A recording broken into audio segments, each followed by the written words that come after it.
Hello guys, welcome to my channel. 2018 release ಆಗಿರೋ hereditary ಅನ್ನೋ ಮೂವಿನ ನಾನು ಈ ವಿಡಿಯೋದಲ್ಲಿ ಎಕ್ಸ್ಪ್ಲೇನ್ ಮಾಡಿದ್ದೀನಿ. ಸ್ಟಾರ್ಟಿಂಗ್ ನಾವು ಒಂದು ಪರ್ಸನನ್ನು ನೋಡ್ತೀವಿ. ಅವರ ಹೆಸರು ಸ್ಟೀವ್. ತನ್ನ ಮಗನನ್ನು ಎಬ್ಬಿಸ್ಲಿಕ್ಕೆ ಹೋಗ್ತಾರೆ ಆ್ಯಂಡ್ ಮಗ ಬಂದ್ಬಿಟ್ಟು ಪೀಟರ್. ಅವ್ನು ಮಲ್ಕೊಂಡಿರ್ತಾನೆ, ಮಗಳನ್ನು ಹುಡುಕ್ಲಿಕ್ಕೆ ಶುರು ಮಾಡ್ತಾರೆ ಆ್ಯಂಡ್ ಚಾರ್ಲಿ ಮೇಲೆ ಮಲ್ಕೊಂಡಿರ್ತಾಳೆ ಆ್ಯಂಡ್ ಅವಳನ್ನು ಹುಡುಕಿ ಕೆಳಗೆ ಬರ್ಲಿಕ್ಕೆ ಹೇಳ್ತಾರೆ. ಚಾರ್ಲಿ ತುಂಬ ಜಾಸ್ತಿ ಕನ್ಫ್ಯೂಷನಲ್ಲಿ ಇರೋ ಥರ ನಮಗೆ ಅನಿಸ್ತದೆ ಆ್ಯಂಡ್ ನೆಕ್ಸ್ಟ್ ಸೀನಲ್ಲಿ ನಮಗೆ ಗೊತ್ತಾಗೋದೇನೆಂದರೆ ಚಾರ್ಲಿಯ ಅಜ್ಜಿ ತೀರಿದ್ದಾರೆ ಅಂತ. ಇದರಿಂದ ಚಾರ್ಲಿ ತುಂಬ ಜಾಸ್ತಿ ಡಿಪ್ರೆಸ್ ಆಗಿದ್ದಾಳೆ ಆ್ಯಂಡ್ ಪ್ಲಸ್ ಅವಳ ತಾಯಿ ಆ್ಯನಿ ಕೂಡ. ಇವನು ಬಂದುಬಿಟ್ಟು ಪೀಟರ್, ಆ್ಯನಿ ಮತ್ತು ಸ್ಟೀವ್ನ ಮಗ. ಚಾರ್ಲಿ ಯಾವಾಗಲೂ ಡ್ರಾಯಿಂಗ್ ಮಾಡ್ತಾ ಇರ್ತಾಳೆ ಆ್ಯಂಡ್ ಅವಳಿಗೆ ತುಂಬ ಜಾಸ್ತಿ ಇಷ್ಟ. ನಾವು ನೋಡ್ತೀವಿ ಯಾರೋ ಅಜ್ಜಿ ಒಂದು ಡೆಡ್ ಬಾಡಿಯ ಒಂದು ಹತ್ತಿರ ಬಂದು ಏನೋ ಒಂದು ತಿನ್ನಿಸಿ ಹೋಗಿಬಿಡ್ತಾರೆ. ಅದನ್ನು ಚಾರ್ಲಿ ಮಾತ್ರ ನೋಟಿಸ್ ಮಾಡೋದು. ಆ್ಯಂಡ್ ನಾವು ಮನೆ ಸೀನ್ ನೋಡ್ತೀವಿ. ಅಲ್ಲಿ ನಮಗೆ ಗೊತ್ತಾಗೋದೇನೆಂದರೆ ಆ್ಯನಿ ವರ್ಕ್ ಮಾಡ್ತಾ ಇದ್ದಾಳೆ ಆ್ಯಂಡ್ ಅದು ಬಂದುಬಿಟ್ಟು ಡಾಲ್ಸ್ ಮಾಡೋದು, ಹೌಸ್ ಮಾಡೋದು. ಸೊ ಅದೇ ಅವಳದು ಕೆಲಸ. ಆ್ಯಂಡ್ ಹೇಳ್ತಾಳೆ 6 ತಿಂಗಳು ಬೇಕು ಈಗ ಈ ಒಂದು ಡಾಲ್ ಹೌಸನ್ನು ಕಂಪ್ಲೀಟ್ ಮಾಡಲಿಕ್ಕೆ ಅಂತ ಹೇಳ್ತಾಳೆ ಆ್ಯನಿ. ಚಾರ್ಲಿ ರೂಮ್ಗೆ ಹೋಗ್ತಾಳೆ. ಚಾರ್ಲಿ ಪುನಃ ಡ್ರಾಯಿಂಗ್ ಮಾಡ್ತಾ ಇರ್ತಾಳೆ, ತನ್ನ ಅಜ್ಜಿ ಬಗ್ಗೆ ಹೇಳ್ತಾಳೆ. ಆ್ಯಂಡ್ ಆ್ಯನಿ ಹೇಳ್ತಾಳೆ, ನೀನು ಟೆನ್ಷನ್ ಮಾಡ್ಕೋಬೇಡ, ನಾವೆಲ್ಲ ಇದ್ದೀವಲ್ವಾ, ನಿನ್ನ ಅಣ್ಣ ಇದ್ದಾನೆ, ನಿನ್ನ ಅಪ್ಪ ಇದ್ದಾರೆ. ಆ್ಯಂಡ್ ಆ ಟೈಮಲ್ಲಿ ಚಾರ್ಲಿ ಆ ಕಡೆ ತಿರುಗಿ ಮಲಗಿಬಿಡ್ತಾಳೆ. ಅವಳಿಗೆ ಚೂರು ಸಹ ಇಂಟ್ರೆಸ್ಟ್ ಇರಲ್ಲ ಈ ಮಾತು. ಆ್ಯಂಡ್ ನಾವು ನೋಡ್ತೀವಿ ಒಂದು ಬಾಕ್ಸನ್ನು, ಅದರಲ್ಲಿ ಚಾರ್ಲಿಯ ಫೋಟೋಸ್ ಎಲ್ಲ ಇರ್ತದೆ ಆ್ಯಂಡ್ ಇನ್ನೊಂದೇನೋ ಪೇಪರ್ ಕಟ್ಟಿರ್ತದೆ. ಅದರಲ್ಲಿ ಬರೆದಿರ್ತದೆ, ನನ್ನ ಕ್ಷಮಿಸಿಬಿಡು, ಲಾಸ್ ಅಂತೂ ಆಗಲಿಕ್ಕಿದೆ ಆ್ಯಂಡ್ ಅದು ವರ್ತ್ ಇಟ್ ಅಂತ. ಅದನ್ನು ಓದಿ ಅವಳಿಗೆ ಟೆನ್ಷನ್ ಆಗ್ಲಿಕ್ಕೆ ಶುರುವಾಗುತ್ತೆ ಆ್ಯಂಡ್ ಅವಳು ಆ ಪೇಪರ್ ಕಟ್ಟನ್ನು ಆ ಬಾಕ್ಸಲ್ಲೇ ಹಾಕಿ ಲೈಟನ್ನು ಬಂದ್ ಮಾಡುವಾಗ ಅವಳಿಗೆ ಅವಳ ತಾಯಿಯ ಸೋಲ್ ಕಾಣಿಸ್ತದೆ ಆ್ಯಂಡ್ ಆನ್ ಮಾಡಿದಾಗ ಯಾರೂ ಇರೋದಿಲ್ಲ. ಈ ರೀತಿ ಅವಳು 2-3 ಸರಿ ಮಾಡ್ತಾಳೆ ಆ್ಯಂಡ್ ಅವಳು ತುಂಬ ಜಾಸ್ತಿ ಡಿಪ್ರೆಸ್ ಆಗಿರ್ತಾಳೆ. ನಾವು ನೋಡ್ತೀವಿ ಡಾಲ್ ಹೌಸ್ ಇದ್ದು ಕೆಲವು ಡಾಲನ್ನು ಆ್ಯಂಡ್ ಅದನ್ನು ಮಾಡಿದ್ದು ಆ್ಯನಿಯೇ. ಆ್ಯಂಡ್ ಸ್ಟೀವ್ ಸಮಾಧಾನ ಮಾಡ್ತಾನೆ, ಟೆನ್ಷನ್ ಮಾಡ್ಕೋಬೇಡ, ಏನೂ ಆಗಲ್ಲ ಅಂತ. ಚಾರ್ಲಿ ಕ್ಲಾಸ್ ರೂಮಲ್ಲಿ ಕೂಡ ಅವಳು ಓದೋ ಕೆಲಸ ಮಾಡ್ತಿರಲ್ಲ, ಏನೋ ಒಂದು ಕೆಲಸ ಮಾಡ್ತಿರ್ತಾಳೆ. ಅದು ಏನು ಅಂತ ನಮಗೆ ಈಗ ಗೊತ್ತಾಗೋದಿಲ್ಲ. ಆ ಟೈಮಲ್ಲೇ ಒಂದು ಗ್ಲಾಸಿಗೆ ಏನೋ ಬಂದು ಬಡಿತದೆ. ಇನ್ನೊಂದು ಕಡೆ ನಾವು ಪೀಟರನ್ನು ನೋಡ್ತೀವಿ, ಅವನು ಒಂದು ಹುಡುಗಿ ಮೇಲೆ ಇಂಟ್ರೆಸ್ಟ್ ತಗೋತಾ ಇದ್ದಾನೆ. ಚಾರ್ಲಿ ಕೆಳಗೆ ಬರ್ತಾಳೆ. ಆ್ಯಕ್ಚುಲಿ ಬರ್ದದ್ದು ಬಂದುಬಿಟ್ಟು ಒಂದು ಕಾಗೆ ಆ್ಯಂಡ್ ಆ ಕಾಗೆ ತಲೆನ ಕಟ್ ಮಾಡಿಕೊಂಡು ಅವಳು ಕಿಸೆಯಲ್ಲಿ ಹಾಕೊಂಡ್ಬಿಡ್ತಾಳೆ. ಆ್ಯಂಡ್ ಈ ಸೀನ್ ತುಂಬ ಜಾಸ್ತಿ ಕ್ರೀಪಿ ಇತ್ತು ಆ್ಯಂಡ್ ಚಾರ್ಲಿ ಯಾಕೆ ಈ ರೀತಿ ಮಾಡ್ತಿದ್ದಾಳೆ ಅನ್ನೋದು ನಮಗೆ ಗೊತ್ತಾಗಲ್ಲ. ಆದರೆ ಯಾರೋ ಅವಳನ್ನು ನೋಡ್ತಾ ಇರೋದು ಮಾತ್ರ ನಮಗೆ ಗೊತ್ತಾಗೋದು. ಆ್ಯನಿ ಒಂದು ವೆಬ್ಸೈಟನ್ನು ಚೆಕ್ ಮಾಡ್ತಿರ್ತಾಳೆ. ಅದು ಬಂದುಬಿಟ್ಟು ಒಂದು ಕೌನ್ಸಿಲಿಂಗಿದ್ದು ಆ್ಯಂಡ್ ಆ ಕೌನ್ಸಿಲಿಂಗ್ಗೆ ಹೋಗಿ ಅವಳಿಗೆ ಎಲ್ಲ ವಿಷಯನ ಶೇರ್ ಮಾಡ್ತಾಳೆ. ಲೈಕ್ ಅವಳದು ತಾಯಿ ತುಂಬ ಜಾಸ್ತಿ ವಿಯರ್ಡ್ ಇದ್ದರು ಆ್ಯಂಡ್ ಚಿಕ್ಕ ವಯಸ್ಸಲ್ಲಿರುವಾಗಲೇ ಅವಳ ತಂದೆ ತೀರ್ಕೊಂಡಿದ್ರು.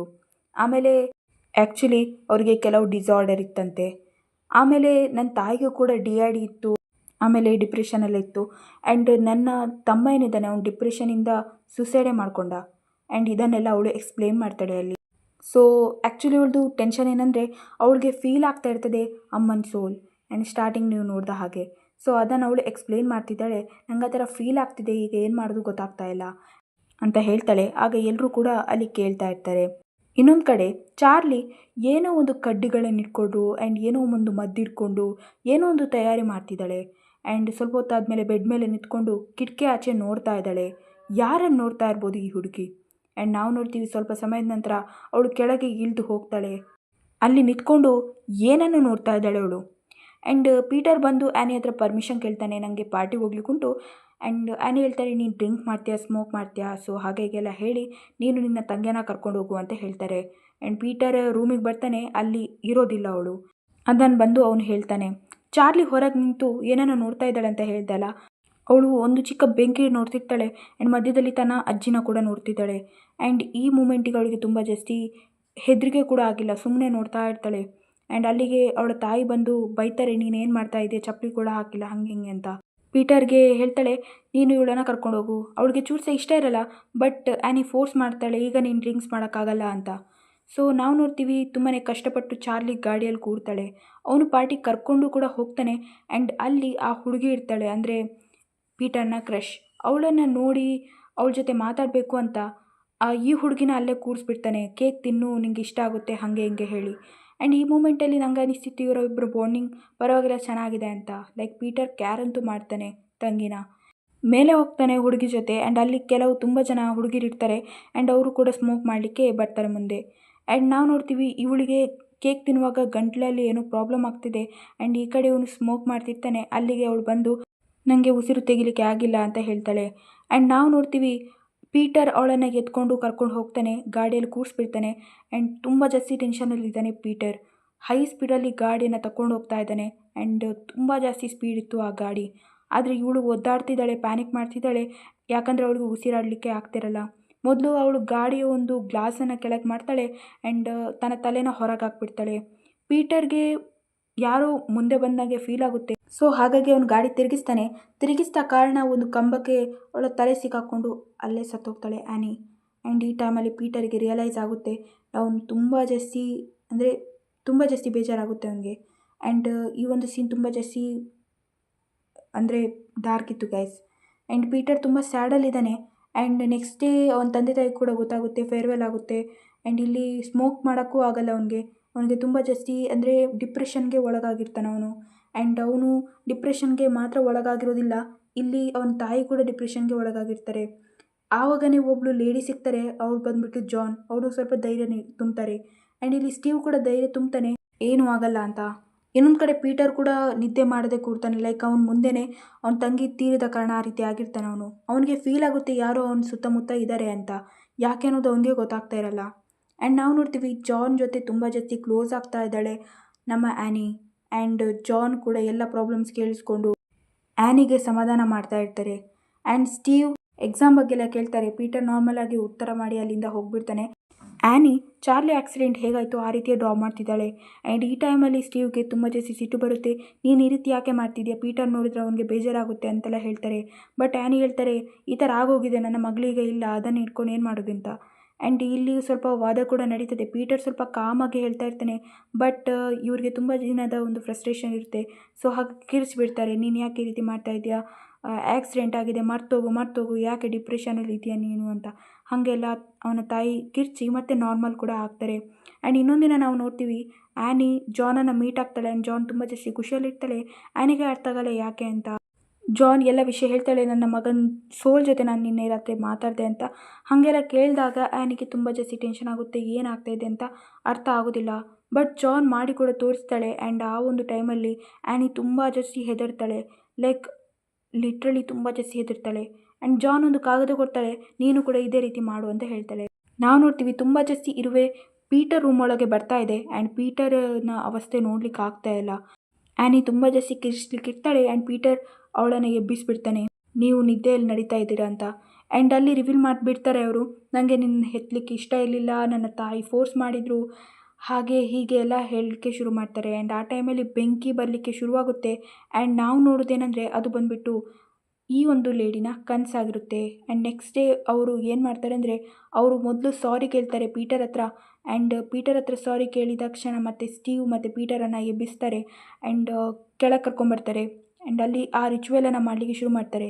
ಯಾಕಂದರೆ ಅಲ್ಲಿ ಎಲ್ಲ ಮೆಂಬರ್ಸ್ ಇರೋದು ತುಂಬ ಮುಖ್ಯ. ಒಂದು ಕ್ಯಾಂಡಲನ್ನು ಹೊತ್ತಿಸ್ತಾರೆ. ಪೀಟರ್ಗೆ ತುಂಬ ಜಾಸ್ತಿ ಟೆನ್ಷನ್ ಆಗ್ತಿರ್ತದೆ. ಸ್ಟೀವ್ ಕೇರ್ಲೆಸ್ ಇರ್ತಾರೆ. ಬಟ್ ಆ್ಯನಿ ತುಂಬ ಜಾಸ್ತಿ ಓವರಾಗಿ ಇನ್ವಾಲ್ವ್ ಆಗಿರ್ತಾರೆ. ಆ್ಯಂಡ್ ಕೊನೆಗೆ ಸುತ್ತಮುತ್ತ ತುಂಬ ವಿಯರ್ಡ್ ಥಿಂಗ್ ನಡೀಲಿಕ್ಕೆ ಶುರುವಾಗುತ್ತೆ. ಆ್ಯಂಡ್ ಲಾಸ್ಟಿಗೆ ಏನಾಗುತ್ತೆ ಅಂದರೆ ಆ್ಯನಿ ಮೈ ಮೇಲೆ ಚಾರ್ಲಿ ದೆವ್ವ ಬಂದುಬಿಡ್ತದೆ. ಯಾಕಂದರೆ ಆ ಒಂದು ಕ್ಯಾಂಡಲ್ ಹೊತ್ತಿ ಹೋಗುತ್ತೆ. ಆ್ಯಂಡ್ ಆ ಟೈಮಲ್ಲಿ ಚಾರ್ಲಿಗೆ ತುಂಬ ಜಾಸ್ತಿ ಪ್ಯಾನಿಕ್ ಅಟ್ಯಾಕ್ ಆಗುತ್ತೆ. ಸ್ಟೀವ್ ಸಮಾಧಾನ ಮಾಡ್ತಾನೆ. ಆ್ಯಂಡ್ ತನ್ನ ಹೆಂಡತಿಗೆ ಒಂದು ನೀರು ಮುಖಕ್ಕೆ ಹಾಕಿ ಅವಳನ್ನು ಕರೆಕ್ಟ್ ಮಾಡಿಬಿಡ್ತಾನೆ. ಆ ಘಟನೆ ಆದ ತಕ್ಷಣ ಪೀಟರ್ಗೆ ಕ್ಲಾಸ್ ರೂಮಲ್ಲಿ ಕೂತ್ಕೊಳ್ಳಿಕ್ಕೆ ಆಗ್ತಿಲ್ಲ. ಯಾರೋ ಅವನ ಸುತ್ತಮುತ್ತ ಇರೋ ಫೀಲಿಂಗ್ ಆಗ್ತಾಯಿದೆ ಅವನಿಗೆ. ಆ್ಯಂಡ್ ಅವನು ಅಲ್ಲಿಂದ ವಾಶ್ರೂಮ್ಗೆ ಹೋಗಿಬಿಡ್ತಾನೆ. ಇನ್ನೊಂದು ಕಡೆ ಒಂದು ಟಾಯ್ ಹೌಸನ್ನು ಮಾಡ್ತಾ ಇರ್ತಾರೆ. ಆ್ಯಂಡ್ ಅವರಿಗೆ ಕಂಪ್ಲೀಟ್ ಮಾಡೋಕ್ಕಾಗಲ್ಲ, ಎಲ್ಲವನ್ನು ಕೂಡ ಹಾಳು ಮಾಡಿಬಿಡ್ತಾರೆ.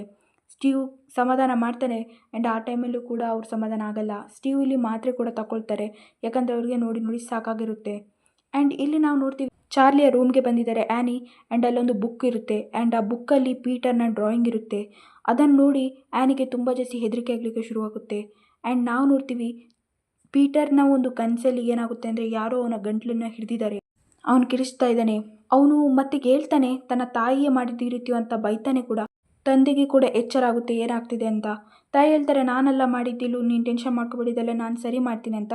ಆ್ಯಂಡ್ ಆ ಬುಕ್ ಹಿಡ್ಕೋತಾರೆ. ಆ್ಯಂಡ್ ಸ್ಟಾರ್ಟಿಂಗ್ ಅದರಲ್ಲಿ ಏನು ಇತ್ತು ಅದನ್ನು ಅವರು ಸೀರಿಯಸ್ ಆಗಿ ತಗೋತಾರೆ. ಅದನ್ನು ಬೆಂಕಿಗೆ ಹಾಕಿದಾಗ ಅವರ ಮೈ ಮೇಲೆ ಕೂಡ ಬೆಂಕಿ ಹತ್ಕೋತದೆ. ಆ್ಯಂಡ್ ಈ ಟೈಮಲ್ಲಿ ಅವರಿಗೆ ಟೆನ್ಷನ್ ಶುರುವಾಗುತ್ತೆ. ಸೊ ಹಾಗಾಗಿ ಆ ಬೆಂಕಿಯನ್ನು ತೆಗೆದು ಆ ಬುಕ್ಕನ್ನು ಹಾಗೆ ಇಟ್ಕೊಂಡ್ಬಿಡ್ತಾರೆ. ಆ್ಯನಿ ಜಾನ್ ಮನೆಗೆ ಹೋಗ್ತಾಳೆ. ಬಟ್ ಅಲ್ಲಿ ಎಲ್ಲ ವಸ್ತುಗಳು ರಿಚುವಲ್ ಆಗಿರ್ತದೆ. ಲೈಕ್ ನೀವು ಒಬ್ಸರ್ವ್ ಮಾಡಿ, ಇದೆಲ್ಲ ವಸ್ತುಗಳನ್ನು ನೀವು ಚಾರ್ಲಿ ಮನೆಯಲ್ಲಿ ಕೂಡ ನೋಡಿರ್ತೀರ. ಚಾರ್ಲಿ ಕೂಡ ಅದೇ ರೀತಿ ವಸ್ತುಗಳನ್ನು ಇಟ್ಕೊಂಡು ಏನೋ ಒಂದು ರಿಚುವಲ್ ಟೈಪ್ ಮಾಡ್ತಾಯಿದ್ಲು, ಅದು ನಿಮಗೆ ಗೊತ್ತೇ ಇರ್ಬೋದು. ಆ್ಯಂಡ್ ನಾವು ನೋಡ್ತೀವಿ ಆ ಬುಕ್ಕನ್ನು ತೆಗೆದು ನೋಡಲಿಕ್ಕೆ ಶುರು ಮಾಡ್ತಾಳೆ ಆ್ಯನಿ. ಯಾವಾಗ ಸ್ಟಾರ್ಟಿಂಗ್ ಒಂದು ಬುಕ್ ನೋಡ್ತಿದ್ಲು ನೋಡಿ, ಅದರಲ್ಲಿ ಪೇಮಾನ್ ಅನ್ನೋ ಒಂದು ಡೆವಿಲ್ನ ಬಗ್ಗೆ ತುಂಬ ಜಾಸ್ತಿ ಇನ್ಫಾರ್ಮೇಷನ್, ಆ್ಯನಿಯ ತಾಯಿ ಬಗ್ಗೆ ಕೂಡ ಇರ್ತದೆ, ಅವರ ಫೋಟೋಸ್ ಇರುತ್ತೆ. ಆ್ಯಂಡ್ ಮೇನ್ ಥಿಂಗ್ ಆಗಿ ಜಾನ್ ಇರ್ತಾರೆ ನೋಡಿ, ಅವರು ಬಂದುಬಿಟ್ಟು ಪೇಮಾನ್ನ ಫಾಲೋವರ್ಸು. ಹಾಗಾಗಿ ಅವರು ಆ ಕಾಗದನ್ನೆಲ್ಲ ಆ್ಯನಿಗೆ ಕೊಟ್ಟದ್ದು. ಆ್ಯಂಡ್ ನಾವು ನೋಡ್ತೀವಿ ಒಂದು ವಿಯರ್ಡ್ ಥಿಂಗನ್ನು, ಅವ್ರಿಗೊಂದು ಡೆಡ್ ಬಾಡಿ ಕೂಡ ಸಿಗುತ್ತೆ. ಅವರು ಫಸ್ಟಿಗೆ ಸ್ಟಾರ್ಟಿಂಗ್ ಚಾರ್ಲಿ ಮಲ್ಕೊಂಡಿದ್ಲು ನೋಡಿ ಅಲ್ಲಿ, ಯಾರಿಗಂದರೆ ಆ್ಯನಿಗೆ. ಆ್ಯಂಡ್ ಇಲ್ಲಿ ಪೀಟರ್ಗೆ ಅಟ್ಯಾಕ್ ಕೂಡ ಆಗುತ್ತೆ, ಲೈಕ್ ಅವನ ತಲೆನ ಅವನೇ ಡೆಸ್ಕಿಗೆ ಬಡ್ಕೊಂಡ್ಬಿಡ್ತಾನೆ. ಆ್ಯಂಡ್ ಈ ಒಂದು ಸೀನ್ ತುಂಬ ಜಾಸ್ತಿ ಕ್ರೇಜಿ ಇತ್ತು, ಯಾಕಂದರೆ ಎಲ್ಲ ಸ್ಟೂಡೆಂಟ್ ಅವನನ್ನು ತುಂಬ ಜಾಸ್ತಿ ವಿಯರ್ಡಾಗಿ ನೋಡ್ತಾಯಿದ್ರು. ಆ್ಯಂಡ್ ನಾವು ನೋಡ್ತೀವಿ ಅವನು ಮನೆಗೆ ಬಂದಿದ್ದಾನೆ, ತುಂಬ ಜಾಸ್ತಿ ಕೇರ್ ಮಾಡ್ತಾ ಇದ್ದಾರೆ ಈ ಟೈಮಲ್ಲಿ ಆ್ಯನಿ. ಆ್ಯಂಡ್ ಎಲ್ಲ ವಿಷಯನ ಅವರು ತನ್ನ ಗಂಡನಿಗೆ ಮೊದಲು ಹೇಳ್ತಾರೆ, ಅಲ್ಲಿ ಡೆಡ್ ಬಾಡಿ ಇದೆ, ಅಲ್ಲೊಂದು ಸೈನ್ ಇದೆ, ಆ್ಯಂಡ್ ಅದು ಬಂದುಬಿಟ್ಟು ಪೇಮಾನ್ನ ಒಂದು ಡೆವಿಲ್ನ ಬಗ್ಗೆ ಎಲ್ಲ ಹೇಳ್ತಾರೆ. ಬಟ್ ಸ್ಟೀವ್ಗೆ ಎಂತ ಸಹ ಅರ್ಥ ಆಗ್ತಿರಲ್ಲ. ಆ್ಯಂಡ್ ಅವರು ಅಲ್ಲಿಗೆ ಮೇಲೆ ಹೋಗಿ ನೋಡ್ತಾರೆ ಕೂಡ, ಆ್ಯಂಡ್ ಅಲ್ಲಿ ಡೆಡ್ ಬಾಡಿಯನ್ನು ನೋಡ್ತಾರೆ, ಆ್ಯಂಡ್ ಆ ಸೈನ್ ಕೂಡ ನೋಡ್ತಾರೆ ಸ್ಟೀವ್. ಆಮೇಲೆ ಕೆಳಗೆ ಬಂದು ಹೇಳ್ತಾರೆ, ಆ್ಯನಿ ನೀನೇ ಅಲ್ಲ ಇದನ್ನೆಲ್ಲ ತಂದದ್ದು, ಆ್ಯಂಡ್ ಇದನ್ನೆಲ್ಲ ಯಾಕೆ ಮಾಡ್ತಿದ್ಯಾ ನೀನು ಸಿಕ್ಕಾಗಿದೆ, ನಿನಗೆ ಹಾಸ್ಪಿಟಲ್ಗೆ ಹೋಗಬೇಕು ಅಂತ. ಆ್ಯಂಡ್ ನಾನು ಹೇಳ್ತಾರೆ, ಈ ಡೈರಿ ಹೊತ್ತಿಸಿ ಬಿಡು, ಅವಾಗ ನನ್ನ ಮಗ ಕೂಡ ಸೇವ್ ಆಗ್ತಾನೆ, ನಾನು ಸತ್ತೋಗ್ತೀನಿ ಅಂತೆಲ್ಲ ಹೇಳಿದಾಗ ಸ್ಟೀವ್ ಒಪ್ಪಲ್ಲ, ಆ್ಯಂಡ್ ಡೈರಿನ ಅವರೇ ಹಾಕ್ಬಿಡ್ತಾರೆ. ಆ್ಯಂಡ್ ನಾವು ನೋಡ್ತೀವಿ ಸ್ಟೀವ್ ಇಲ್ಲಿ ಬೆಂಕಿಯಲ್ಲಿ ಉರಿದೋಗ್ಬಿಡ್ತಾನೆ. ಆ್ಯಂಡ್ ನನ್ನ ಪ್ರಕಾರ ಸ್ಟೀವ್ನ ಒಂದು ಲೈಫ್ ಈ ರೀತಿ ಎಂಡ್ ಆಗಬಾರ್ದಿತ್ತು. ನಾವು ನೋಡ್ತೀವಿ ಪೀಟರ್ ಮೇಲಿಂದ ಕೆಳಗೆ ಬರ್ತಾನೆ, ಆ್ಯಂಡ್ ಅವನು ತನ್ನ ತಂದೆ ತಾಯಿಯನ್ನು ಹುಡುಕ್ಲಿಕ್ಕೆ ಶುರು ಮಾಡ್ತಾನೆ. ತಂದೆಯ ಒಂದು ಡೆಡ್ ಬಾಡಿ ಸಿಗುತ್ತೆ, ಅದನ್ನು ನೋಡಿ ಅವನಿಗೆ ತುಂಬ ಜಾಸ್ತಿ ಹೆದರಿಕೆ ಆಗುತ್ತೆ. ಆ್ಯಂಡ್ ನಾವು ನೋಡ್ತೀವಿ ಅವನ ಹಿಂದೆ ಆ್ಯನಿ ಗೋಡೆಗೆ ಅಂಟಿ ನಿಂತಿರ್ತಾಳೆ. ಆ್ಯಂಡ್ ಪೀಟರ್ ಬಂದುಬಿಟ್ಟು ಅದು ಎಲ್ಲಿ ಡೆಡ್ ಬಾಡಿ ಇತ್ತು ಅಲ್ಲಿಗೆ ಹೋಗ್ತಾಳೆ, ಆ್ಯಂಡ್ ಅಲ್ಲಿ ಡೆಡ್ ಬಾಡಿ ಇರಲ್ಲ ಆ ಟೈಮಲ್ಲಿ. ಬಟ್ ನಾವು ನೋಡ್ತೀವಿ ಆ್ಯನಿ ತನಗೆ ತಾನು ಚುಚ್ಕೊಳ್ತಾ ಇದ್ದಾಳೆ. ಈ ಟೈಮಲ್ಲಿ ಪೀಟರ್ಗೆ ತುಂಬ ಜಾಸ್ತಿ ಹೆದರಿಕೆ ಆಗ್ತಿರ್ತದೆ. ಆ್ಯಂಡ್ ಎಲ್ಲಿ ಡೆಡ್ ಬಾಡಿ ಇತ್ತು ನೋಡಿ, ಅಲ್ಲಿ ಈಗ ಕ್ಯಾಂಡಲ್ಸ್ ಇದೆ. ಸೊ ಇವನು ತುಂಬ ಜಾಸ್ತಿ ಹೆದರಿಕೆ ಪಡ್ಕೊಂಡು ಹಿಂದೆ ಹಿಂದೆ ಹೋಗಿ ಅವನು ಕೆಳಗೆ ಬಿದ್ದುಬಿಡ್ತಾನೆ. ಆ್ಯಂಡ್ ಅಲ್ಲಿಂದ ನಿಧಾನವಾಗಿ ಹೇಳ್ತಾನೆ. ಆ್ಯಂಡ್ ನಾವು ನೋಡ್ತೀವಿ ಪೇಮಾನ್ನ ಕೆಲವು ಫಾಲೋವರ್ಸನ್ನು, ಅವರು ನರಕಲೋಕದಿಂದ ಇಲ್ಲಿಗೆ ಬಂದಿರ್ತಾರೆ, ಯಾಕಂದರೆ ರಿಚುವಲ್ ಕಂಪ್ಲೀಟ್ ಆಗಿರ್ತದೆ. ಆ್ಯಂಡ್ ನಾವು ಪೇಮಾನ್ ಗಾಡನ್ನು ಕೂಡ ನೋಡ್ತೀವಿ. ಆ್ಯಂಡ್ ಆ ಟೈಮಲ್ಲಿ ಎಲ್ಲರೂ ಕೂಡ ಹೇಳ್ತಾ ಇರ್ತಾರೆ, ಚಾರ್ಲಿ ನೀವು ಸೇಫ್ ಆಗಿದೆಯಾ. ಆ್ಯಂಡ್ ನಾವು ನೋಡ್ತೀವಿ ಈ ಮೂವಿಯ ಕ್ಲೈಮ್ಯಾಕ್ಸ್, ಇನ್ನು ಈ ಒಂದು ರಾಜನಿಗೆ, ಈ ಪೇಮಾನ್ ರಾಜನಿಗೆ ಒಂದು ಬಾಡಿ ಸಿಕ್ಕಿದೆ, ಅದು ಬಂದುಬಿಟ್ಟು ಪೀಟರ್ ಇದ್ದು.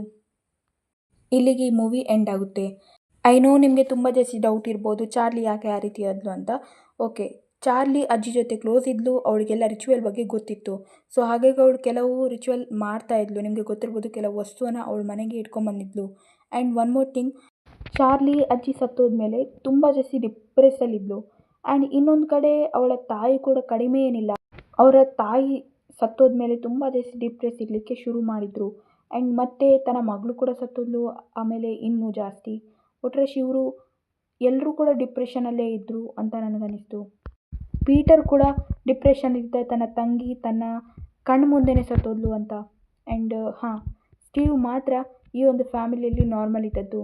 ಆ್ಯಂಡ್ ನನಗೆ ಸ್ಟೀವ್ ಅವರ ಕ್ಯಾರೆಕ್ಟರ್ ತುಂಬ ಜಾಸ್ತಿ ಇಷ್ಟ ಆಯಿತು. As a father, as a husband, perfect. ಆಮೇಲೆ ನೀವು ಸ್ಟೋರಿ ಮಧ್ಯದಲ್ಲೇ ಕೇಳಿರ್ಬೋದು, ಏನು ನಮ್ಮ ಆ್ಯನಿಯ ತಾಯಿ ಇರ್ತಾರೆ, ಅವರು ಬಂದುಬಿಟ್ಟು ಪೇಮನ್ನ ಫಾಲೋವರ್ ಆಗಿರ್ತಾರೆ, ಹಾಗೆ ಜಾನ್ ಕೂಡ ಪೇಮನ್ನ ಫಾಲೋವರ್ ಆಗಿರ್ತಾರೆ. ಸೊ ಹಾಗಾಗಿ ಅವರೇ ಪ್ಲ್ಯಾನ್ ಮಾಡಿ ಈ ಥರ ಎಲ್ಲ ಸಿಕ್ಕಾಕ್ಕೊಂಡಿದ್ದು. ಆ್ಯಂಡ್ ಲಾಸ್ಟ್ಗೆ ಪೀಟರೇ ಪೇಮನ್ನ ಬಾಡಿ ಆಗಿಬಿಡ್ತಾನೆ. ಆ್ಯಂಡ್ ನಾವು ನೋಡ್ತೀವಿ ಉಳಿದ ಪೀಪಲ್ಸ್ ಎಲ್ಲ ಅವನಿಗೆ ಬಗ್ಗಿದ್ದಾರೆ. ಆ್ಯಂಡ್ ಅಲ್ಲಿ ಚಾರ್ಲಿ ಕೂಡ ಇದ್ದಾಳೆ, ಯಾಕಂದರೆ ಒಂದು ತಲೆ ಇಲ್ಲದ ಹುಡುಗಿಯ ಒಂದು ಡೆಡ್ ಬಾಡಿ ಕೂಡ ಅಲ್ಲಿತ್ತು. ಓಕೆ, ಈ ಒಂದು ಮೂವಿಯ ಹೆಸರು ಬಂದುಬಿಟ್ಟು ಹೆರಿಡಿಟರಿ. ಐ ಮೀನ್ ಫಸ್ಟಿಗೆ ಅಜ್ಜಿ ಫಾಲೋವರ್ ಆಗಿರ್ತಾರೆ, ಆಮೇಲೆ ಅಜ್ಜಿ ಸತ್ತೋದ್ಮೇಲೆ, ಮಗ ಸತ್ತೋದ್ಮೇಲೆ, ಗಂಡ ಸತ್ತೋದ್ಮೇಲೆ ಮಗಳಿಗೆ ಬರುತ್ತೆ, ಮಗಳ ಫ್ಯಾಮಿಲಿ ನಾಶ ಆದಮೇಲೆ ಈಗ ಪೀಟರ್ಗೆ ಮದುವೆ ಆದರೆ, ಮಕ್ಕಳಾದರೆ ಅದು ಕೂಡ ಅದೇ ರೀತಿ. ಸೊ ಇದೇ ಕಂಟಿನ್ಯೂ ಆಗುತ್ತೆ. ನಂಗೆ ಗೊತ್ತಿಲ್ಲ ಹೆರಿಡಿಟರಿ 2 ಬಂದಿದೆಯಾ ಅಂತ. ಸೀಕ್ವಲ್ ಇದ್ದರೆ ಖಂಡಿತ ನಾನು ಎಕ್ಸ್ಪ್ಲೇನ್ ಮಾಡ್ತೀನಿ. ತುಂಬಾ ಸಕ್ಕತ್ತಿತ್ತು ಮೂವಿ.